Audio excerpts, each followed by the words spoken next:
download it to the controller. So if I download these, then here I have a button to start my program, to step or to reset the program. So if I click start, it's going to move the distance I said, 2 millimeters. Okay? If I run it again, it's going to move again 2 millimeters from where it is because we're in incremental programming. If I switch to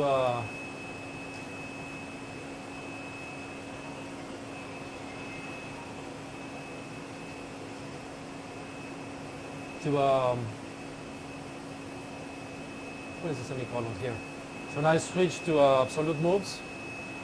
So if I run x2, now it's going to move x all the way to 2, to the position 2 millimeters from home. So if I run the same program, but now it's in absolute, it's going to, I didn't download, yeah. Oops. So this way I didn't download, so I made changes to the program, but they don't take effect until I download. So I download the program, I click start, I'm going to move all the way to 2. I didn't specify a speed, so it's just going to move at the speed that we have. We don't know exactly which speed, so it just moves there. To control the speed, there's a command that is F for feed rate, so you can specify a feed rate of 1. This is in millimeters per minute, not in millimeters per second.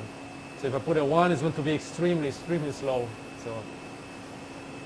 But you are saying for the whole machine, right? Not for this. This is just for this program. Okay. Whatever you set here is not going to affect anything here. Yeah, but if you want to set the velocity just for the x-axis, this will affect everything after that command. If you want to run another axis at different speed, you need to put another F command down here with a different speed. The speed of all axes. Yes. Everything that is after, every move that you make after that F command is going to have that speed. okay. So no, 1 is too slow, but let's put like 100 millimeters per second. So let's go back to incremental, it's safer.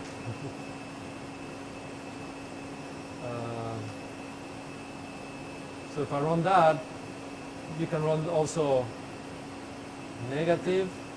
So you can do -2, it will go the other direction. The G command also is, everything after the G command is going to be considered a linear move. So if I put more commands down here, they are still doing a G01. So for me, a good practice, I always put a G01 in front of every line just to make sure that what I'm doing. But you don't have to. Everything after G1 is going to be linear. So we can put here Y3. Oh, I put it, I don't know where it was. I wanted to put it down. Y3. So that's going to move X. One, right? No, 1. I think you miss a 1 there. G0. Oh, yeah. I'm kind of blind, and from here I cannot see. So G01 is going to move X -2 millimeters, and then it's going to move Y 3 millimeters. Let me jog to the middle so we're not so close to the edges. One more thing, if you jog too much and you hit the edges, the limit switches, it's going to tell you red that you're on the limit switch, so you just jog the other direction. Okay?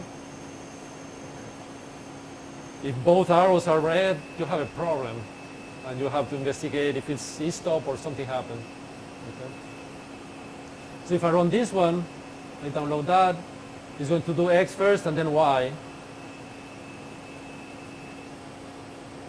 So it's going to move X and then Y. You see, it's really slow, but... And what if we set a number that is not within the range? Not within the allowable moving range.